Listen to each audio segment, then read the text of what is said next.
think about what is required now in a media plan: viewability, audience guarantees, transparency, like all these things, that each one of these things require investments on the publisher side to be able to accommodate.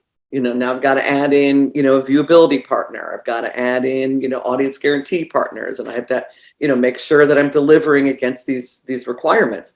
Now add in my carbon footprint. Now add in the diversity behind the creation of the content.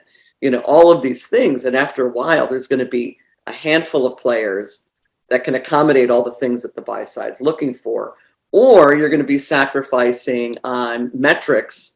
So to the degree where you're reaching this many people. You are listening to Power Marketing with Kevin Lee. Kevin and his agency Did It have helped thousands of businesses win through superior marketing, as have his books, articles, speaking engagements, and the eMarketing Association Power Marketing podcasts. Here's Kevin. I'm really pleased to be joined today by Sheryl Goldstein, who's the Chief EVP and Chief Industry Growth Officer at the IAB. Sheryl and I have known each other since probably around the time that the IAB started, maybe even before that. So one thing that's really great is I've noticed that the IAB's mandate and the parts of the ecosystem that they serve has really expanded over the years compared to when you and I watched them form. So for those folks who don't realize all the constituencies that the IAB serves currently, it'd be great for you to give us the elevator pitch on the new IAB. Sure, of course. Well, so yeah, I think you're right. We probably started right when IAB, right before the IAB started. So when you think about, and we just historical context, the IAB started really for publishers, because going back 20 plus years, that's what, made up the internet. It was people publishing content and building, brochureware websites. And at the time, the way to monetize it, people were like, let's accept advertising, but every website was out there doing their own thing. So the buy side was like, well, look, if you want us to spend money on your properties, you got to make it easier for us to buy. We buy TV, we do a 15 and 30-second spot, we push it out, it plays everywhere, we're good, and it's scalable. You guys are coming up with a million different ad units, it's not scalable. So the IAB was actually formed to make it easier for the buy side to buy and the sell side to sell. So if you remember, we created all those standard ad unit sizes. And then the next thing we did is make it easier with terms and conditions. And so the role of the IAB has always been to reduce the friction between buy and sell side, make it easier for the buy side to buy and the sell side to sell by identifying where are those points of friction. So today, flash forward 20 some odd years later, there's so many things that are creating friction or present issues around trying to make digital media scalable for the buy side and workable for the sell side. So in order to do that, we've had to broaden our tent to include all parties. If we're only servicing one small sector, then we're not going to truly service the needs of what brands are looking for and what agencies are looking for, what publishers and now ad tech. So we think of ourselves as the big tent, because if we're not embracing all aspects of the ecosystem, we're not going to be able to move forward together as an industry. So we've evolved into that out of necessity. And then if you think about the role of Tech Lab, creating technical solutions that function across the ecosystem, you really have to have everybody there at the table, because you can't create a technical solution that's only going to work for one piece of the pie. It has to function for the whole pie. Yeah, absolutely. So it's been great to watch the IAB broaden its tent.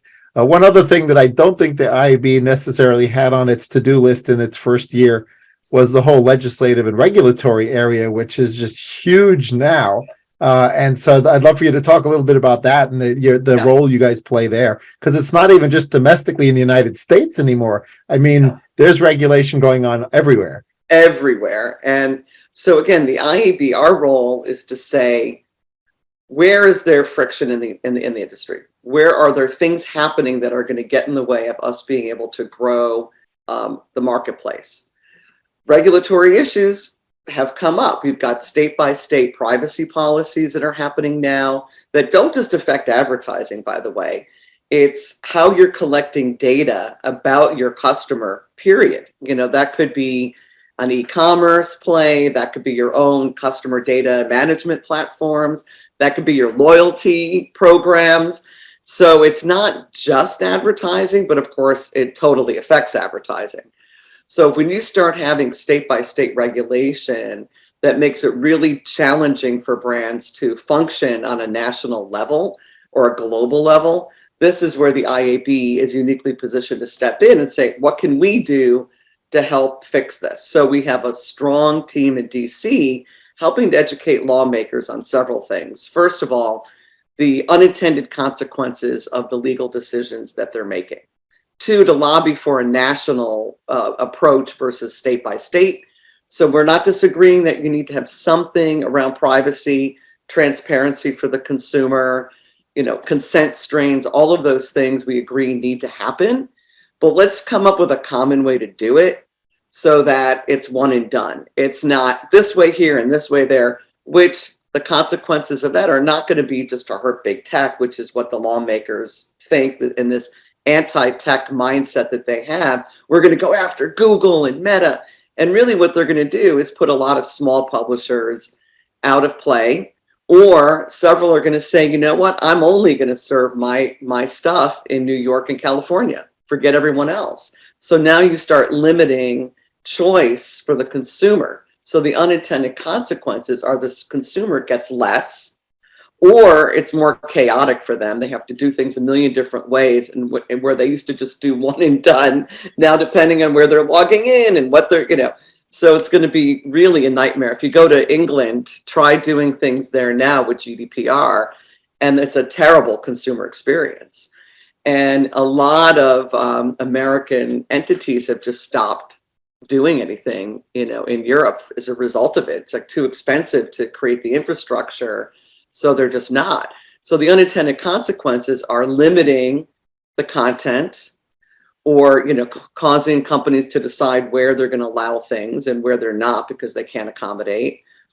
And also it's very confusing on what is each state's requirements. Right now I think there's 5 or so states that have their own state privacy laws that they're not the same. So we have to step in, because this is the kind of thing that could cripple the industry.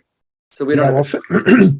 Fingers crossed on those initiatives, because I agree with you. That's an area of friction that impacts everybody, even under the big tent, not just the publishers, but the brands, the e-commerce players, and guys are the ones that have the most to risk, really.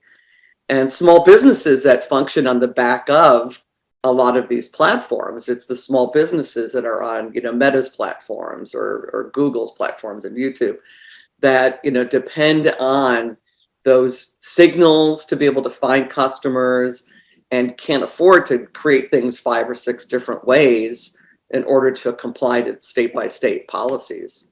Yeah, absolutely. One other common thing that's really across the ecosystem now is sort of the digital media industry having a focus on diversity, getting DEI in play. And I think I noticed you guys have gotten involved in that as well to sort of help facilitate that, because there's a social impact element of that as well. Yes, no, we definitely have. And that's been, for me personally, something I have worked very hard to try and bring out to our members into the marketplace. And it's not easy. It is not easy. You've got, on the one hand, companies having the desire to have a more diverse employee base, for example, but not having the resources or even the understanding of how to recruit effectively. And so then they're like, well, they default to what they know. Who do I know? And then they hire based on experience. And I keep saying, you have to hire based on potential. If you hire just on experience, you're only going to get people who are in the industry already, who are already doing the job someplace else. You have to be willing to say, what skills do I need? And then how can I bring people in and help train them and get them into the industry? So that's the stuff we've been doing. We've had internship, apprenticeship programs, for example, We've made our e-learning content available for students. We try and highlight this topic at all of our events. We've also gotten behind minority media. We've given free slots at our marketplace events like New Fronts and Podcast Upfronts. And we ask our agency members, who would they like us to give that stage time to? Who do they think is worthy of it? So it's not on us to pick them, they decide, and then we offer free slots to give them exposure. But there's a lot of work to be done here. And I think it's a balancing act of, I've got open head, I've got to get people in today. I don't have the bandwidth or the resources to train or even find them. So I'm going to default to what I know, which is who I know, versus what can we be doing to at least get the pipeline of the future going. So I think the agencies are doing a good job here. Brands definitely are way ahead of the rest of us. And I think partly because they have to be. They have the consumers, directly looking at them saying, hey, I don't want to buy your product if I don't see diversity or you supporting things I care about or you being a responsible brand. So then the next step is they're requiring their agencies to be the same. It hasn't quite trickled to the media companies in the same way yet, but it's just a matter of time before that starts happening too. Absolutely. People don't want to work for a company where they walk in, and the younger generation especially don't want to walk in and see a lack of diversity. So you kind of have to be thinking about this. Yeah. I mean, let's hope that all the various elements of the industry break that catch-22, right? Because of course, It's like if you walk in and you're the first diverse person, you might feel a little uncomfortable, right? It's after the fifth or sixth, then it starts to look diverse, right? So changing that momentum, changing that inertia, I think requires an extra level of energy and focus for the HR teams and executive teams. And you know what? It really has to come from the top. If the leader, CEO, C-suite does not embrace this and believe it and mandate and put metrics in place, you don't track and measure and put goals and have people's comp and everything else aligned to it, it's less likely to happen. And I think you also have to put someone in charge of DEI that isn't just reporting to HR. Right. And when you shove it under HR, it's kind of like, oh yeah, we have our DEI initiatives. When you have them at the table and they're part of your executive team, then you're elevating that to a level of importance within the company that gives it the credibility and the heft that I think it needs to really drive change. I'd love to get your thoughts on another area of social impact, which is ESG. So have IAB members also been sort of looking to the IAB to assist there as well?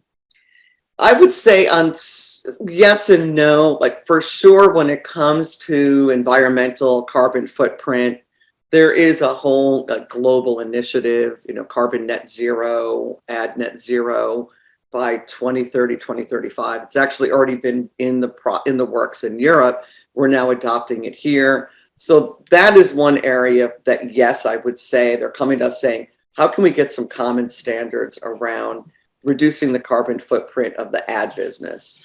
And that's where Tech Lab is actually stepping in too, to help create a technical solution with standards and things like that in place. One of the things that we're starting to see is on the buy side, requirements of carbon emission by impression.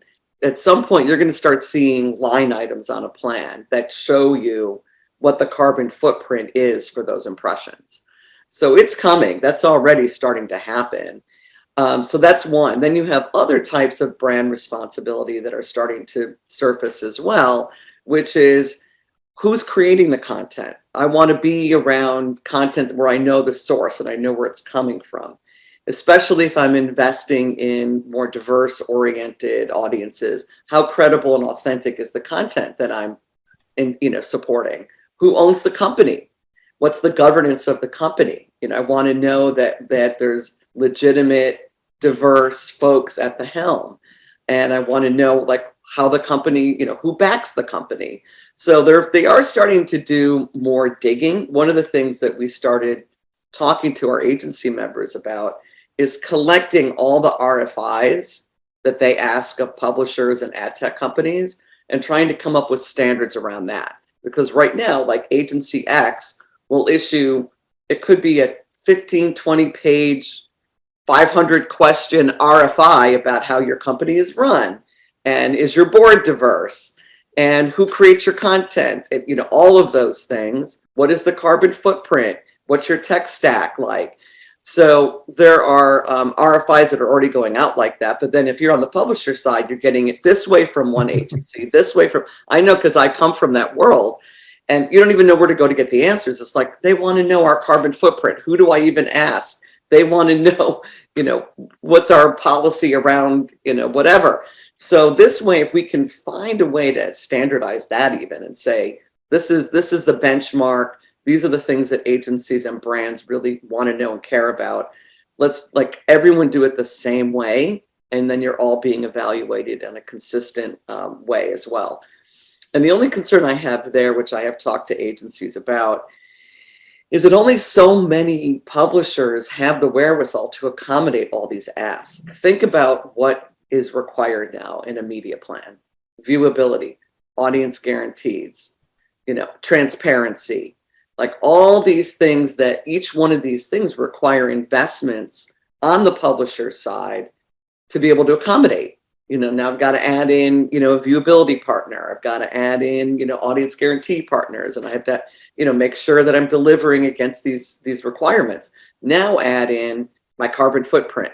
Now add in the diversity behind the creation of the content.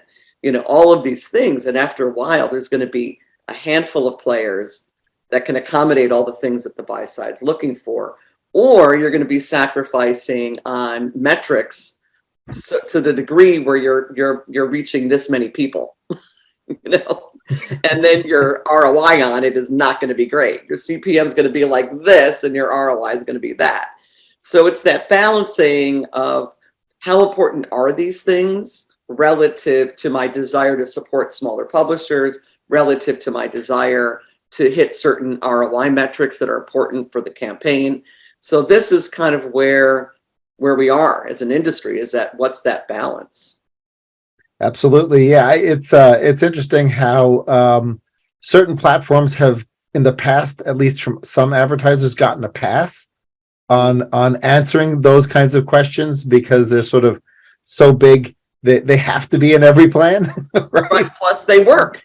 Yeah. So you sit there and go, I'm going to turn the other way because I know they're probably not meeting what I would like on some of these other metrics, but it's so efficient. It works. It gets me what I need for my sales goals. Right. So, again, it's that balance, but especially if you want to support small publishers and minority media, you do have to think differently about what requirements you're asking, because in many cases, a lot of these smaller publishers, minority-owned publishers, are like Web 1.0 when it comes to accommodating all the things that the buy side is looking for. So you have to, how important is it to support a small business and, be able to provide, financial support there, and know that the metrics are not going to be as efficient as some of my other buys. Yeah, it's interesting. I hope that either the IAB or the industry as a whole finds a way to potentially empower the small publishers to participate, and sort of maybe giving them a little bit of a pass just due to their size, or figuring out a way to centralize some of these questions or unify them, to your point, to the point where they only have to answer the really important ones once. And whether that sits in a centralized database or there's just a systemized process where it's like more boilerplate, I think that would really empower the small to mid-sized publishers to participate, because the last thing you want to do is add more concentration to the ecosystem. At this point, you want more diversity. Right, exactly. So I do see that coming from the agencies. Many of them are starting programs to help educate these publishers, to help them understand what programmatic is, how to leverage programmatic, help them understand why viewability is important, and above the fold ad units. And so there are initiatives like that happening, and I do think that they are thinking, how can we support minority media and not expect the same level of ROI, but a reasonable, what would a good ROI look like?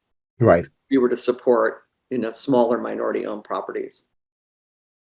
So one thing, Cheryl, that surprised me and probably surprised you as well, since we've watched the ecosystem evolve over 20 plus years, is that the velocity of change has not been slowing down, right? You would have expected sort of a stabilization over time, but whether it's CTV or things that were not digital becoming digital, like billboards and outdoor, right? The velocity of change is just, it may even have accelerated to the point where it's even crazier. So how do you and your team and the IAB prioritize, like what gets worked on, what gets looked at, et cetera? It is a constant challenge because, I run our L&D team as well. And every time we create like a video-based e-learning program, the moment it's done, it's already outdated. It's the most frustrating thing. It's like digital fundamentals. Oh, well, that's kind of a different landscape now already. The pace of change is insane. And a lot of that has to do with just technology, right? Every time a new tech comes out, the first thing is like, how do we monetize it? Well, how do we make it available to advertisers? So now you have voice activation, for example. That's a whole new thing. Podcasting, up until a couple of years ago, was kind of like, okay, kind of a fun thing. Now that's a massive mainstream medium. But again, it's like, what are the standards? In order for that to be scalable, there has to have some kind of standardization. Otherwise, you're back to Web 1.0, where the buy side saying there's 50,000 plus podcasts that I could put money behind. Everyone does something different, and I can't do a host read 50, 60,000 times, So you get into this same conundrum of we've got to create standards. So the way the IAB works is we have boards that oversee very specific parts of the ecosystem. So our video board, we now have a gaming board, we have a data, measurement, and they help us understand what the priorities need to be for that specific part of the ecosystem to keep moving forward. And we'll add as the marketplace requires. Like this year, we added retail media. Retail media came out and like, boom, mushroom, huge industry. All of a sudden, we have all these companies that want to be members of the IAB. Best Buy, Kroger's, Roundel, which is Target, Walgreens, Walmart, on Marriott, all these companies that are realizing that they have something with their own first party data, that they actually are now can be a media company. But there's so many things they don't understand about what it means to be a media company. And, so again, it's like kind of like Web 1.0, but now with retailers trying to, leverage their data and their in-store and online inventory for advertising. But a lot of work to be done on both educating the retailers on what it means to be a media business, educate the buy side of why even think about retail media, how to buy it, what's the typical ROI type of thing that you can get from it, how to leverage, and a publisher, how to leverage your content and your data with a retail media partner. So we're in the middle of all of that now, but we form a working group of folks that are retail media companies. We work with them on what do we need to do, how do we prioritize, and they guide us, and then we guide back to lead the industry forward on those initiatives. Great. So this may be an unanswerable question, or maybe it requires hours to answer, but how can brands, agencies, publishers, and ad tech platforms align their efforts to sort of, float the tide higher for all of us? Wow, where do I begin on that one? So I think first and foremost, things start with the brands because it's their dollars. It actually starts with the consumer. Okay. Mm-hmm. I mean, if you really want to put like who should be in the middle, it should be the consumer. They're the ones engaging with our platforms. They're the ones spending money with brands, which ultimately allows the brands to spend money back on media. So I think understanding what, from the consumer's perspective, what they want and what they need, and starting there and using that as the North Star to guide everybody else, I think is really the most important thing. If privacy is central to the consumer experience, then we have to start with privacy. If the way consumers are engaging with media is going to drive opportunity and content and opportunity for brands, then we need to understand how consumers are engaging with media. And, how is that the next? So if you're a gamer, you're a teenage boy, 18, 19-year-old male, you're on gaming platforms all day long. If I'm a brand and I want to connect with you, I better understand gaming, because I'm not going to have a lot of options to connect outside of gaming. So some of it is necessity, and some of it is, again, if you follow the consumer, what they want and where they're going and what they're doing, and let that be your North Star, I feel like that is the easiest way to try and bring everyone together. And then it's not any one company's or one part of the ecosystem's perspective. It's, this is what consumers are doing. This is what they're demanding. This is how they're engaging. We need to start there. Yeah, I think that's great advice for everybody in the ecosystem is to be very consumer centric. Yeah.